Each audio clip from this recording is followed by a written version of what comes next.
Mateus capítulo 9, versículos 35 ao 38.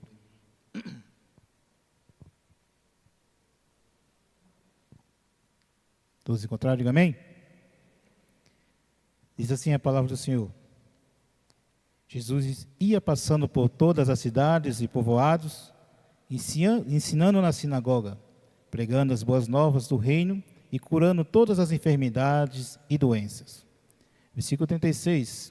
Ao ver a multidão, teve compaixão deles, porque todos estavam aflitos e desamparados, como ovelhas sem pastor. Então disse aos seus discípulos: a seara é grande, mas os trabalhadores são poucos. Peça, pois, ao Senhor da seara que envie trabalhadores para a sua seara. Amém?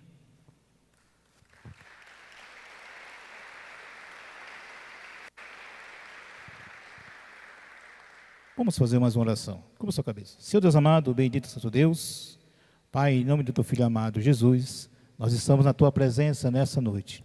Pai amado, para ministrar uma palavra, Pai amado, aos corações daqueles que estão aqui. Abençoa, Pai amado, a todos que se empenharam nesse dia para esse culto, para essa obra, Pai amado, não só aqui, como também nossos jovens que estão lá em cima.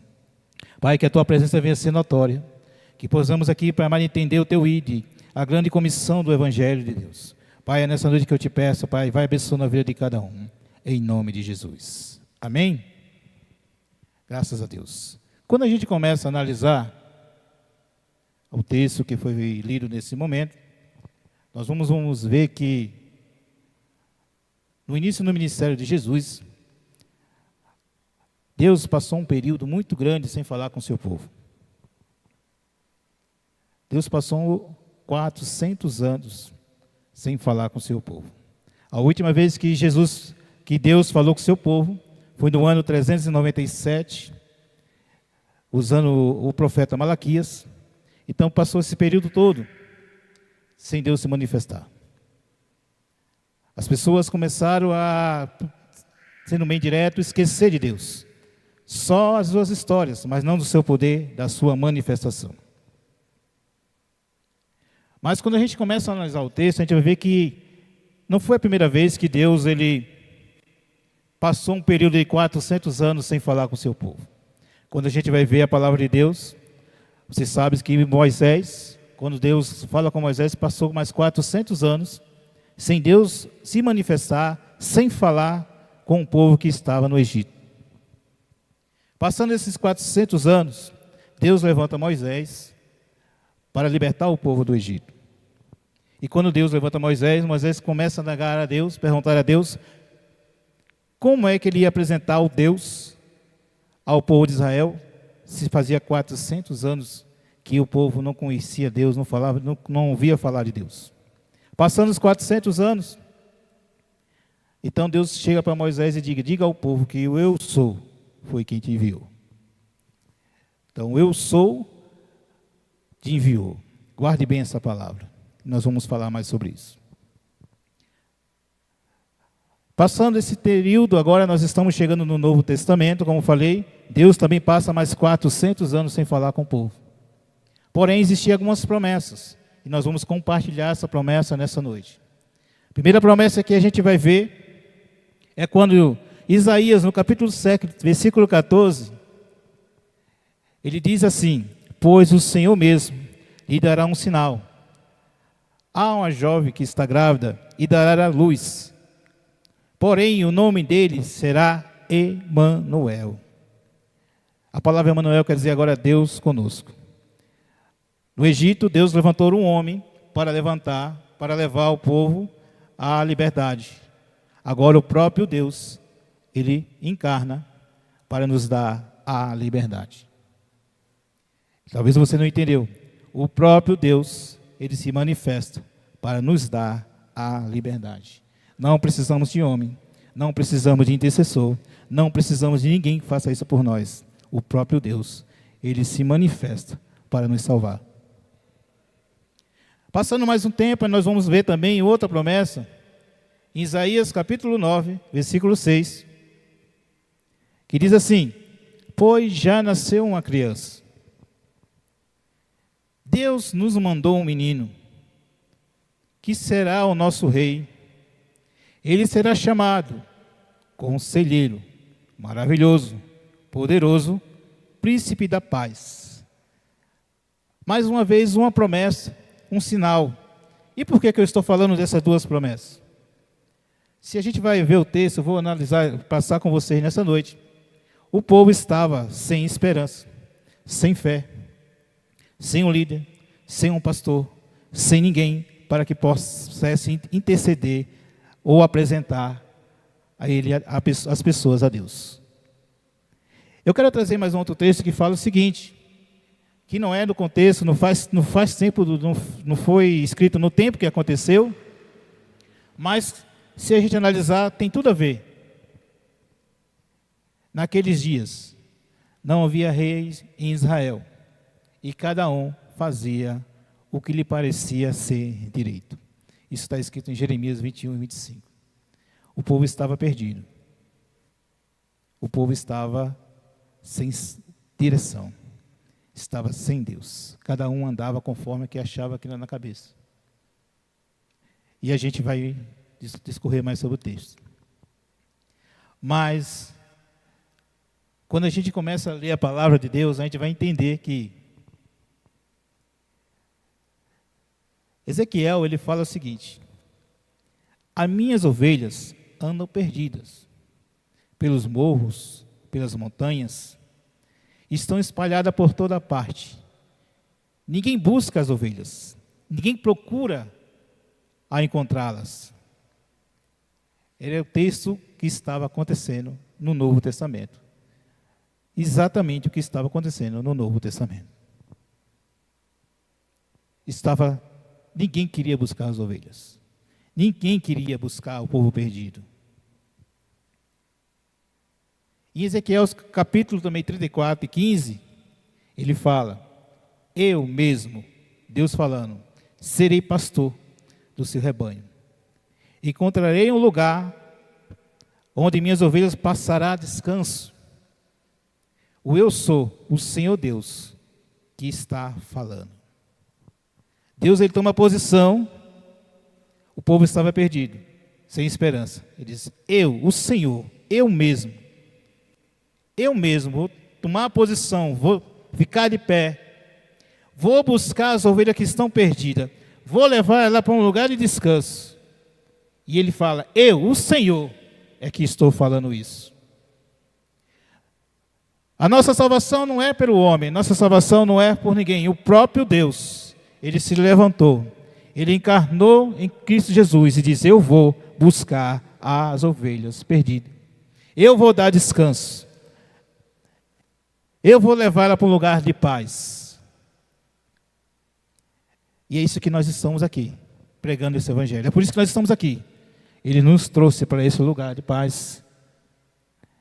Ele nos trouxe para esse lugar. Hoje nós podemos dizer: temos paz com Cristo Jesus.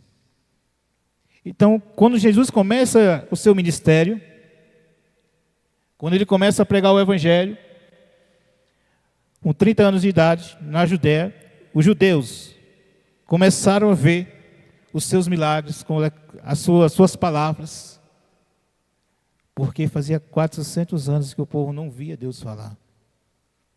E o povo ficou admirado. O povo ficou agraciado pelas palavras de Jesus, pela autoridade a qual Jesus ele pregava o evangelho. Porém, Jesus também, ele se apresentou aos rabinos, os fariseus, aos escribas, aos senhores da lei. Vejamos que no tempo de Moisés, precisou só uma palavra: o eu sou me enviou. Agora Jesus, ele começa a apresentar aos homens que tinham autoridade naquele momento, e ele começa a falar que eu sou o pão da vida. Está escrito em João 6,35. Ele começa a dizer: eu sou a luz do mundo. Está escrito em João 8,12.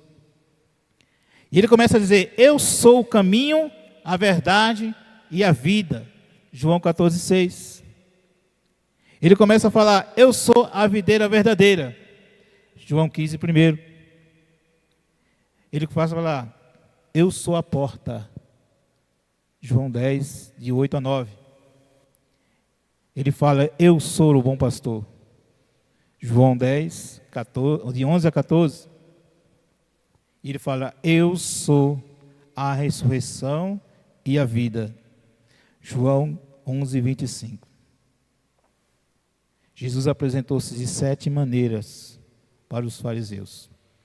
Mas eles estavam muito orgulhosos. Eles estavam muito baseados sua vida nos seus dogmas. Eles estavam muito apreço à sua lei. Eles tinham um templo a qual Roma tinha dado de presente para eles. Estava tudo ali conforme a sua vontade. E o que eles quiseram fazer? Eles queriam matar Jesus. Eles queriam matar o Messias, a promessa a qual o Senhor deu ao povo de Israel.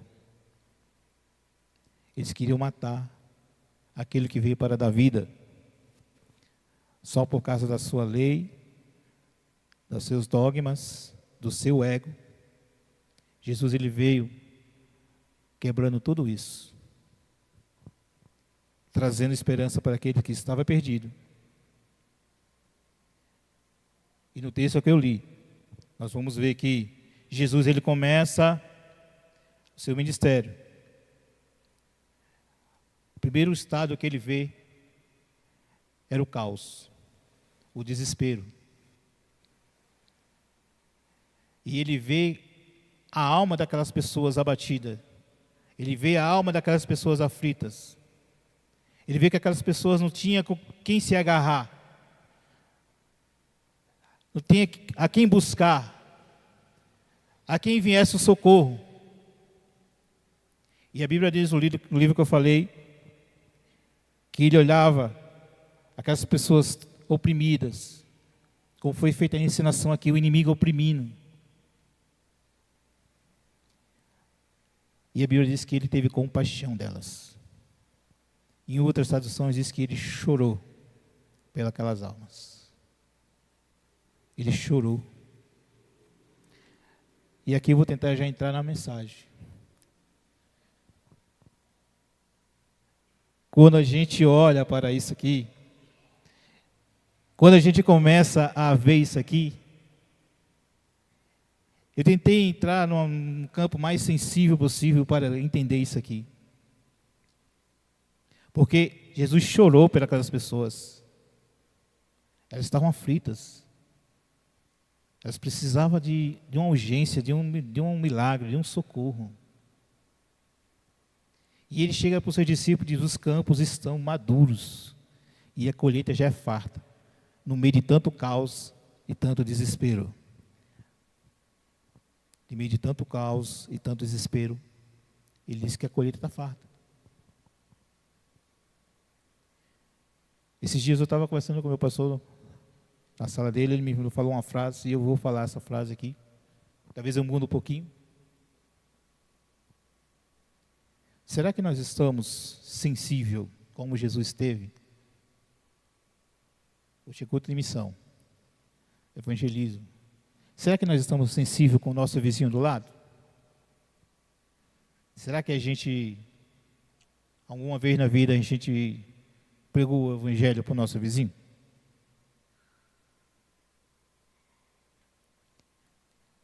Será que alguma vez na vida a gente já pregou o evangelho para aquele nosso amigo ou nossa amiga de faculdade, ou nosso amigo da infância, que há muito tempos atrás a gente, devido à correria, não vê mais, não tem mais aquela intimidade? Será que a gente está pregando o evangelho com essa mesma sensibilidade que Jesus para aqueles que estão ao nosso redor? Será que nós estamos pregando o evangelho para os nossos parentes? Será que nós estamos pregando o nosso evangelho para os nossos filhos, nossas filhas? Será que nós estamos pregando o Evangelho para o nosso cônjuge? Será que naquele dia, quando chegarmos no céu, a gente vai ver eles lá? Você pode dizer, não, eu preguei o Evangelho para ele. Eu preguei o Evangelho para ela. Talvez ela não esteja aqui, mas eu preguei o Evangelho. Ou não? Hoje é um culto de missão. Será que nós estamos realmente nesse propósito que Jesus aqui, essa sensibilidade, ter compaixão das pessoas? As pessoas estão perdidas aí fora. As pessoas estão desesperadas. As pessoas estão depressivas, estão ansiosas. As pessoas estão aí querendo ter a sua vida. Será que nós estamos realmente sensíveis como Jesus?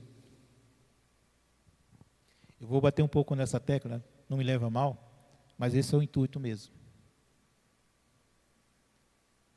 O intuito é a gente, quando chegar lá no céu, a gente está todo mundo unido.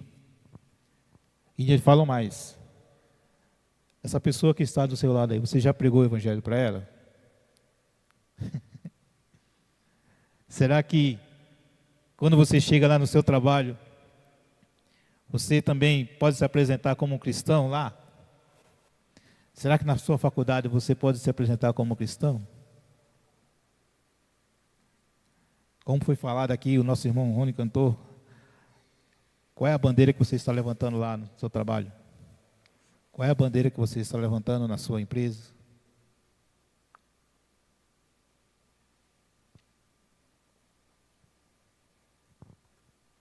O povo está igual a Jerusalém. Estão querendo se apegar a homens, a filosofias, a líderes, mas não tem salvação. O mundo não tem paz, o mundo não tem esperança, porque eles estão agarrando as coisas desse mundo. Mas quando a gente se agarrar às coisas dos céus, Deus vai dar o rumo, vai dar a direção e vai dar sabedoria.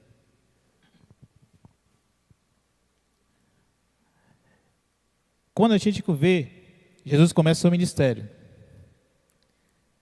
Os fariseus, Jesus apresentou. Eles conheciam a lei. Eles sabiam quem era o eu sou. Eles sabiam. Agora vem as pessoas que eram humildes, que não tinham conhecimento, não era letrado. Jesus começa a apresentar a eles com cura, com poder, com libertação, com salvação. Todo mundo ao redor sabia que ele era o Messias. As pessoas vinham de outras cidades, as pessoas vinham de outros lugares. As pessoas subiam em casa para levar os enfermos, as pessoas subiam em árvore para ver Jesus. As pessoas diziam, se eu também só tocar nele, eu serei curado. As pessoas estavam no caminho, escutavam que Jesus estava passando e elas gritavam, Jesus, filho de Davi, tem misericórdia de mim. As pessoas entendiam quem era Jesus. Deixa eu te falar uma coisa para você.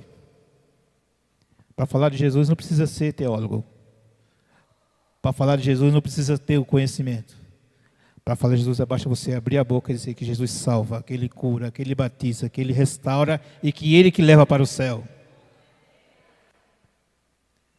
Não precisa ser doutor da lei, porque os doutores da lei rejeitaram Jesus. Mas aqueles que verdadeiramente precisavam de Jesus, os humildes, esses abraçaram Jesus. Esses, os samaritanos, que muitas vezes para os judeus era considerado como um cachorro, esses receberam Jesus. Aqueles leprosos, aqueles que estavam no tanque de Betesda, esses receberam Jesus. Eu quero falar uma profecia para você. Quando você começar a abrir sua boca para falar de Jesus, a Bíblia diz que os sinais seguirão. Há sinal de cura quando você falar de Jesus. Há sinal de libertação quando você falar de Jesus. Há sinal de, aleluia, de renovo quando você fala de Jesus. Há sinal de quando você falar de Jesus, pessoas serão impactadas, pessoas serão curadas, e o nome do Senhor vai ser glorificado na tua vida. Basta você dizer para a pessoa que está ao seu lado: Jesus te ama, e Ele quer te salvar. Não precisa ser muito, não precisa ser, como falei, teólogo. Para falar de Jesus, para aqueles que estão perdidos no mundo, é só dizer que Jesus salva, batiza, cura, leva para o céu. Pronto. Amém? E a gente vai começar a entender que Jesus sabia, né? Ele já sabia o que ele ia enfrentar, ele já sabia o que ele iria passar. E o mais interessante, ele sabendo tudo isso, ele foi até o fim, por mim e por você. Você já parou para pensar nisso? Ele foi até o fim, por mim e por você. E hoje, a única coisa que Ele quer que você faça é falar do amor dEle. Foi falado hoje aqui. É falar do amor dEle. Às vezes a pessoa que está ao nosso lado, ele está morrendo ali. Eu digo isso porque há pouco tempo que eu trabalho com evangelismo, não só aqui, em outros lugares que eu passei. Uma certa vez eu passei com um grupo de jovens numa rua, fazendo evangelismo. Uma jovem, eu não sei o que ela ia fazer da vida dela, mas Deus o pegou, usou outra jovem, abraçou aquela jovem, ela começou a chorar. Ela falou: eu não sei o que eu ia fazer da minha vida agora.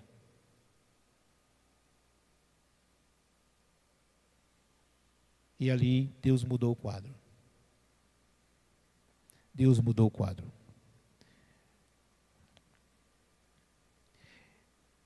Então vejamos que, se nós olhamos hoje a nossa geração, a gente vai ver que nunca vimos uma geração tão pecadora como nós.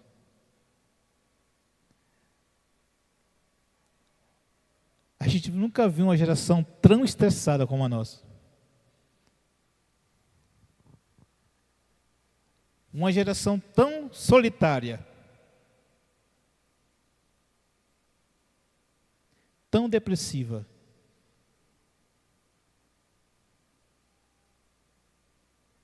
Tragédias financeiras,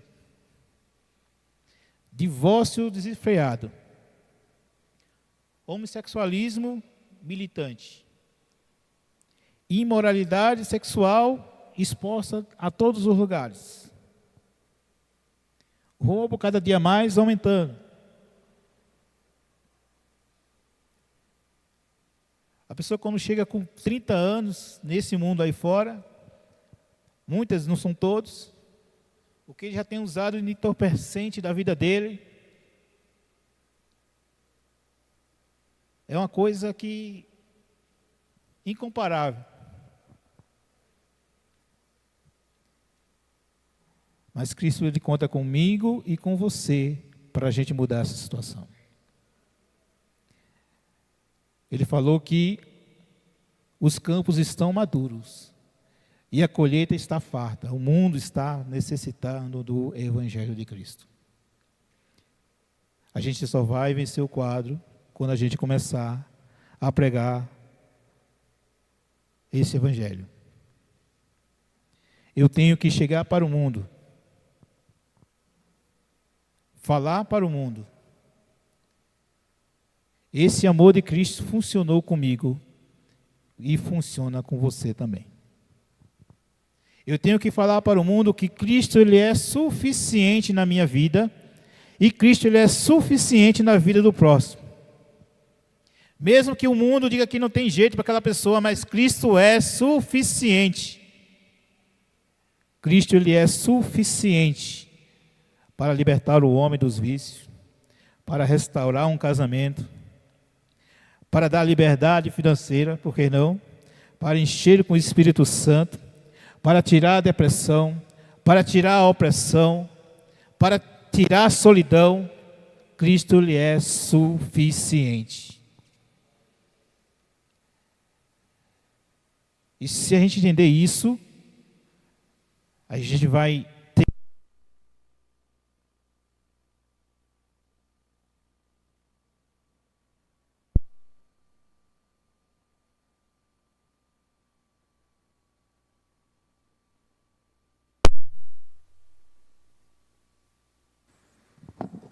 som, voltou. E se a gente entender isso, nós vamos ter autoridade de pregar esse evangelho. Foi falado ali, quem entrou naquela porta ali, existem dois caminhos. O mundo está no caminho largo, desenfreado, sem esperança. A gente entramos pelo caminho. Qual foi o caminho que entrou? Entramos no caminho estreito. Se você analisar a dinâmica, quem que estava no final do caminho estreito? Quem estava? E no caminho largo, quem estava? O inimigo estava dentro ou estava fora?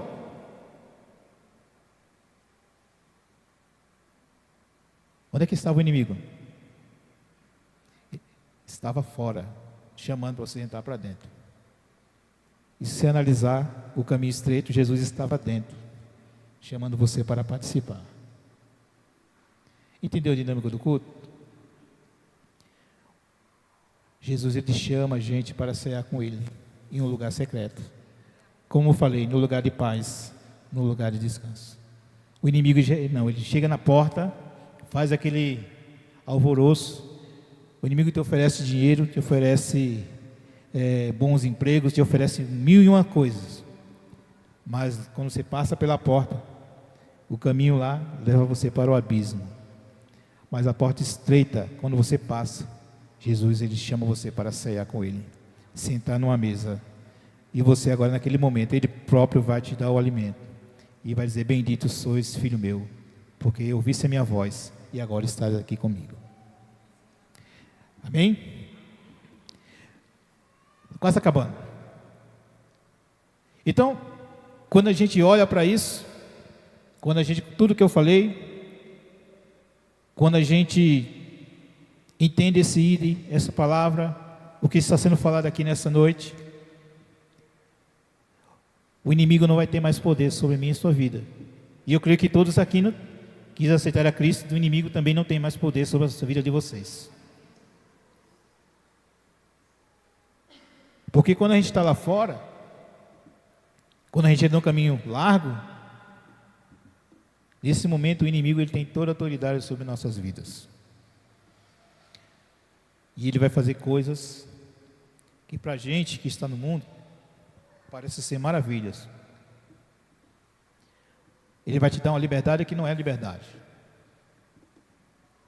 Um prazer que não é prazer. E cada dia mais vai te cegando, você vai, mas quando você aceita Cristo, essa autoridade cai por terra. Quem faz morada agora em mim, você é o Espírito Santo de Deus. E que possamos agora assumir esse compromisso de filhos amados, para pregar o Evangelho de Deus. Se o Evangelho funcionou para mim, ele funciona para o próximo. Ele funciona para o meu vizinho, ele funciona para toda a sociedade que anseia de libertação, de cura e de milagre. Você é a prova viva, você é a prova viva que Jesus, ele é suficiente. Eu tiro por mim, quando Jesus me salvou, eu vivia no mundo,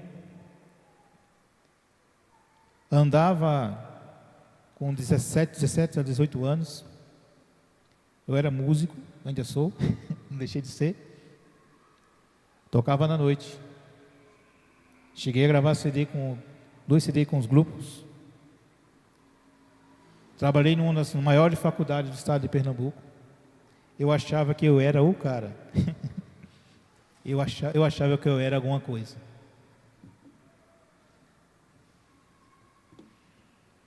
Tocava com o pessoal da banda do Comando Militar do Nordeste. Tocava com o pessoal da banda da base da aeronáutica do estado de Pernambuco. Conhecia os melhores músicos da região. Já cheguei a conhecer, quem conhece música aqui, com o Spock, que é um dos maiores saxofonistas do estado de Pernambuco. Então eu achava que eu era o cara. Um dia Jesus encontrou comigo. Também teve uma mulher aí que me ajudou também.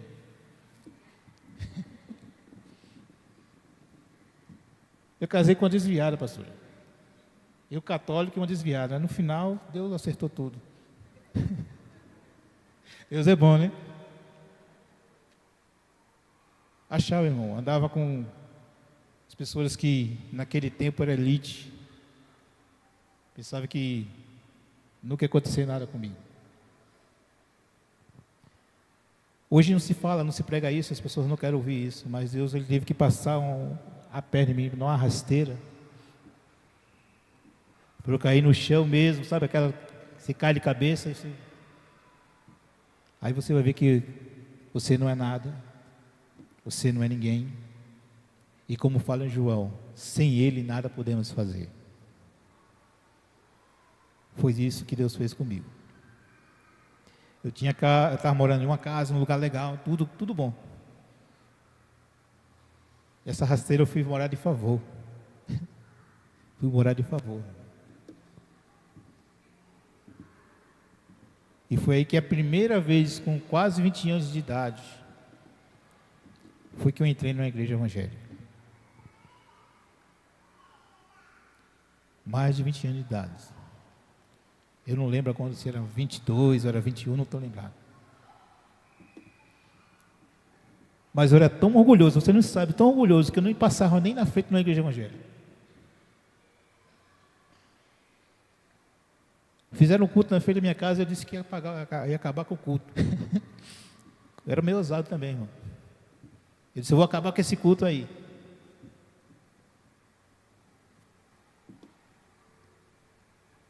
Mas antes que o culto acabasse, Deus teve um encontro comigo.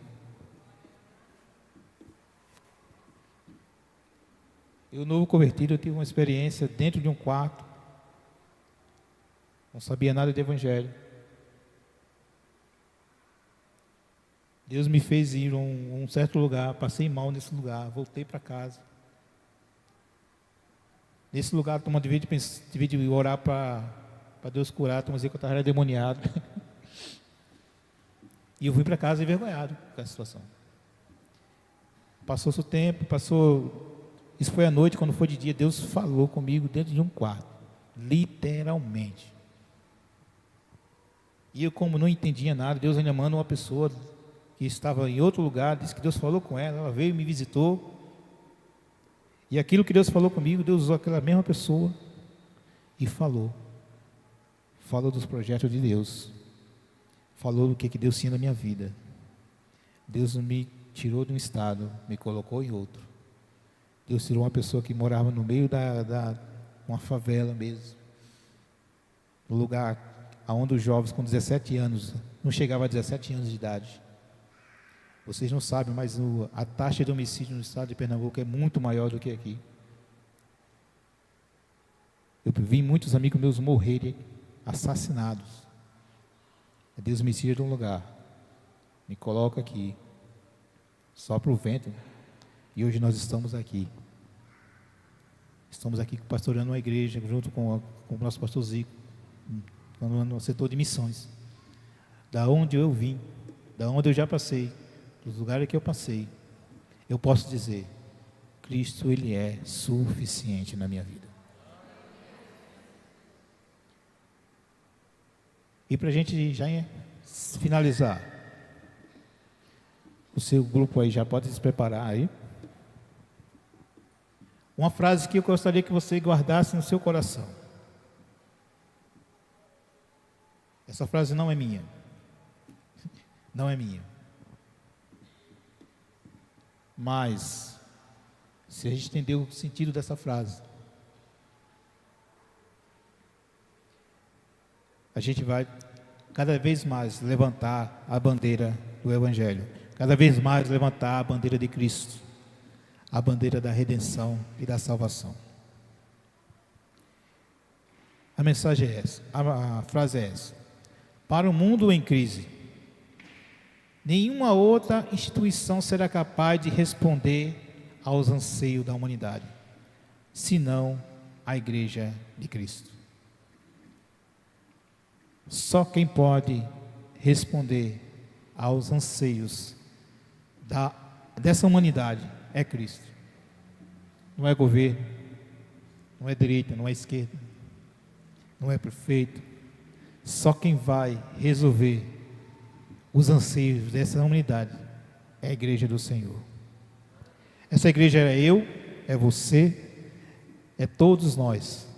Somos a Igreja de Cristo. Fomos levantados para anunciar o Evangelho. Nós somos lavados, nós somos remidos no sangue de Jesus. O sangue autossuficiente para libertar, curar, para proclamar o Evangelho. Então o mundo está em crise. As pessoas estão correndo desesperadas. Mas só Jesus Cristo, só a Igreja de Cristo pode e tem o poder para restaurar essas pessoas que estão perdidas.